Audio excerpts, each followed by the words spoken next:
Hannah huffed, throwing herself onto the couch while staring at the white ceiling of her apartment. At 30, a successful architect, independent and owner of her apartment in the upscale neighborhood of the city, she had everything she wanted, except peace when it came to her love life. Daughter, just one more guy. He's the son of Kelly, do you remember her? He's a lawyer, has his own office, quite a catch. Her mother's voice, Helena, echoed through the speakerphone of the cell phone. Mum, we've talked about this. Do you remember the last quite a catch you introduced me to? Hannah closed her eyes, recalling the disaster of 2 months ago. Ed, the son of your mother's best friend, owned a medium-sized construction company. Hannah had made an effort to be presentable that night, wearing an elegant black dress and high heels. She arrived at the restaurant punctually, only to find Eduardo checking his watch every 5 minutes and looking at his reflection in the cutlery.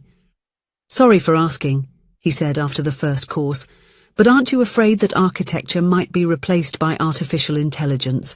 I mean, it's so manual. The dinner got worse when he spilled wine on his shirt and demanded that the waiter provide him with a miracle solution, blaming the establishment for his own clumsiness. When the bill arrived, Ed forgot his wallet. And this wasn't even the worst. There was also the date with Philip, the son of another friend of her mother's, a doctor who wouldn't stop talking about his material possessions. He spent the entire dinner bragging about his collection of imported watches and his new car. Do you know how much one of these Rolex watches costs? He asked, showing his wrist for the 3rd time. More than many people earn in a year. The climax of the evening was when he suggested that Hannah give up her hobby of designing buildings and consider something more feminine, like interior decorating. She ended the date before dessert. Daughter, I know the others weren't ideal, but this one is different, Helena insisted. Please, just this once. It's my birthday next month. Consider it as an early present. Hannah sighed deeply. Helena knew how to be persuasive, especially when she mentioned her birthday. After 10 more minutes of insistence and a hint of maternal drama, Hannah gave in. All right, Mum, but this is the last one, got it? The last one. Sliding her finger across the screen to end the call, Hannah smiled to herself. She had a plan. On the night of the date, Hannah did the opposite of her usual routine. Instead of carefully choosing an elegant outfit, she rummaged through the back of her closet, finding a pair of faded jeans with a small rip at the knee.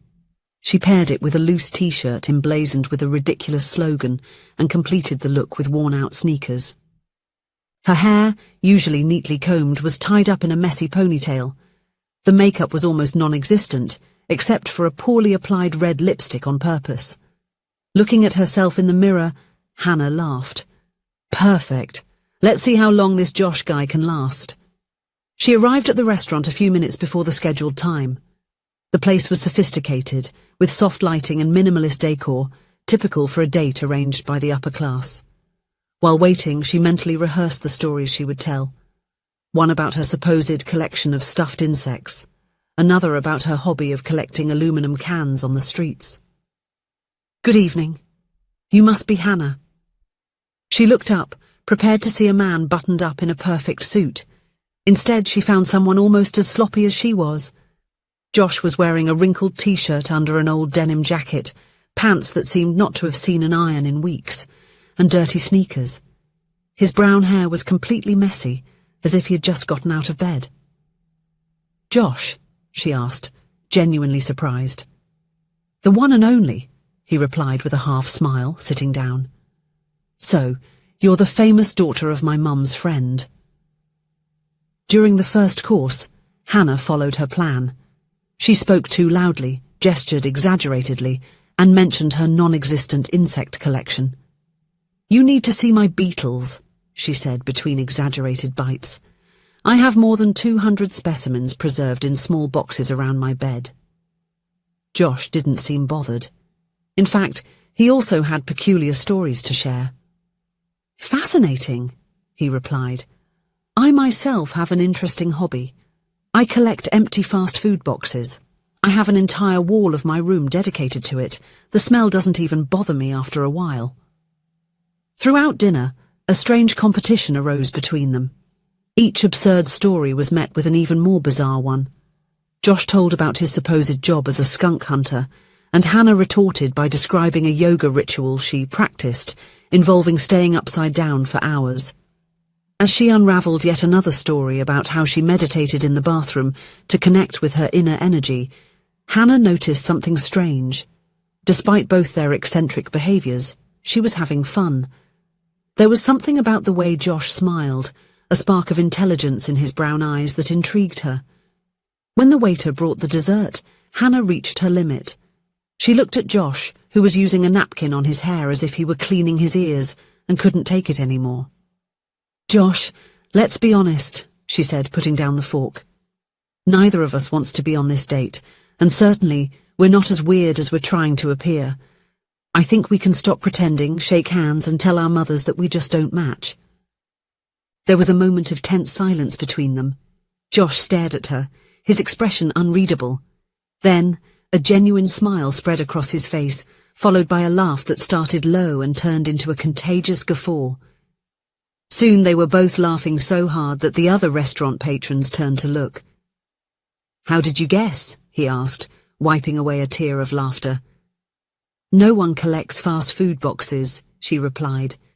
"And I noticed your watch is a Patek Philippe, a bit contradictory for a supposed skunk hunter." Josh ran his hand through his messy hair, slightly putting it in place. "And no one meditates while using the bathroom. Besides, your nails are perfectly manicured for someone who supposedly spends their free time hunting bugs in the park." Both admitted to their strategies. Josh confessed that his mother had persuaded him to attend, promising to stop trying to arrange dates if he gave this friend's daughter a chance.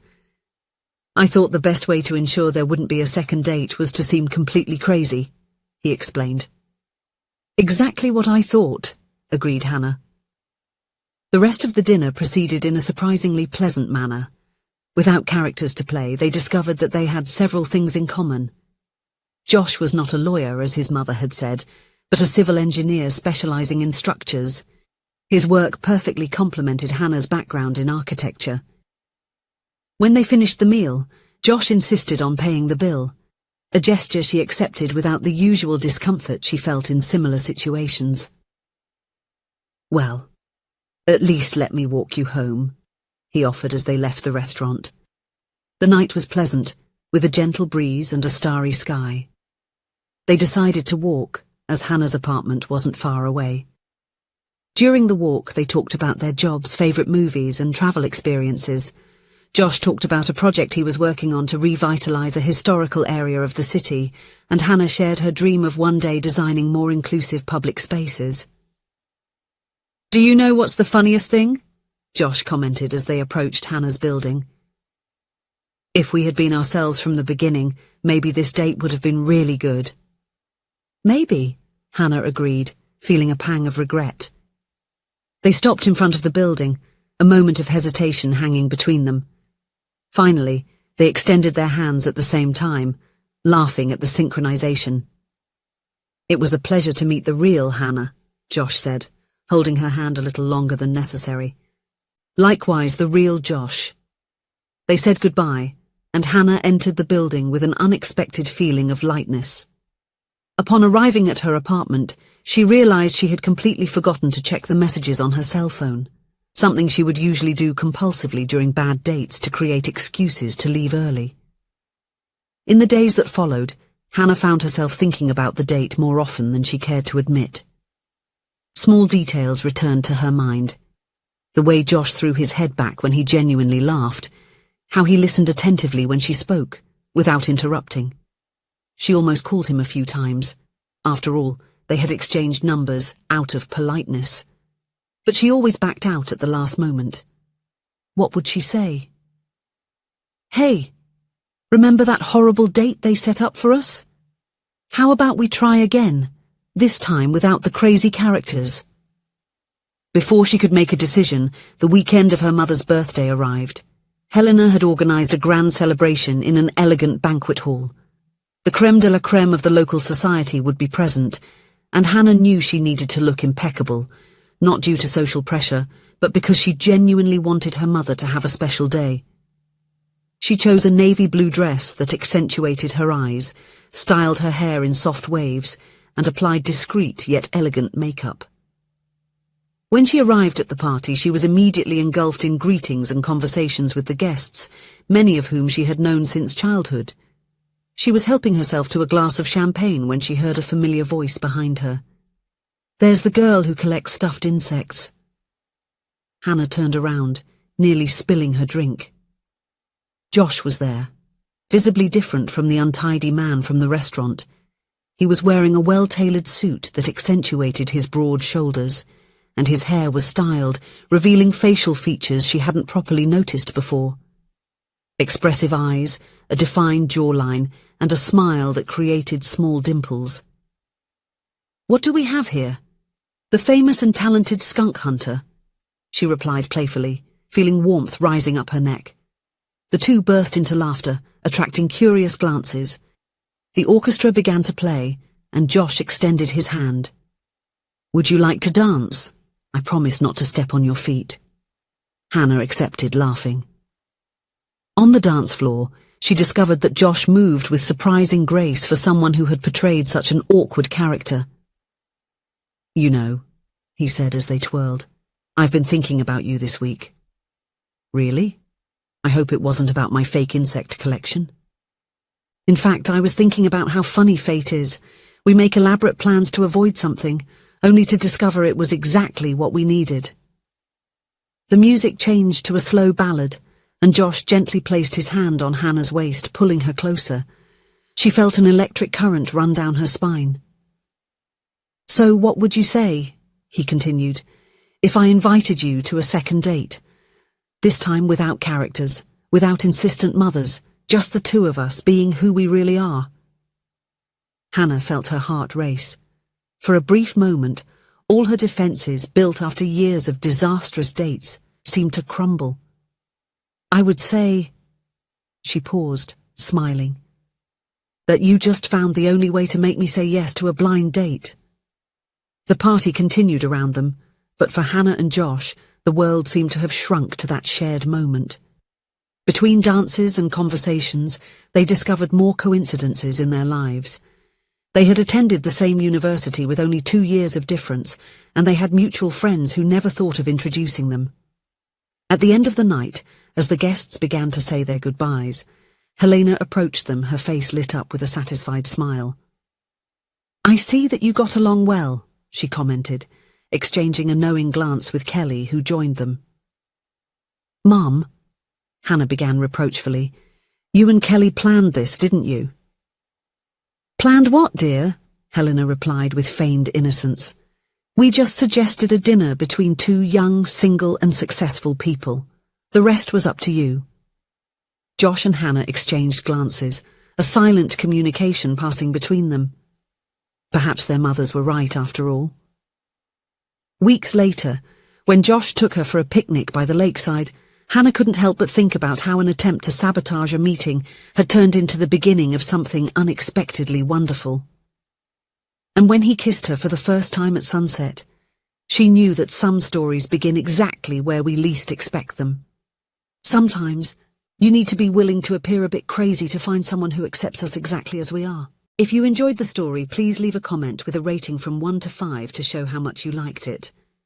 Also, watch the video that is now appearing on your screen. See you soon.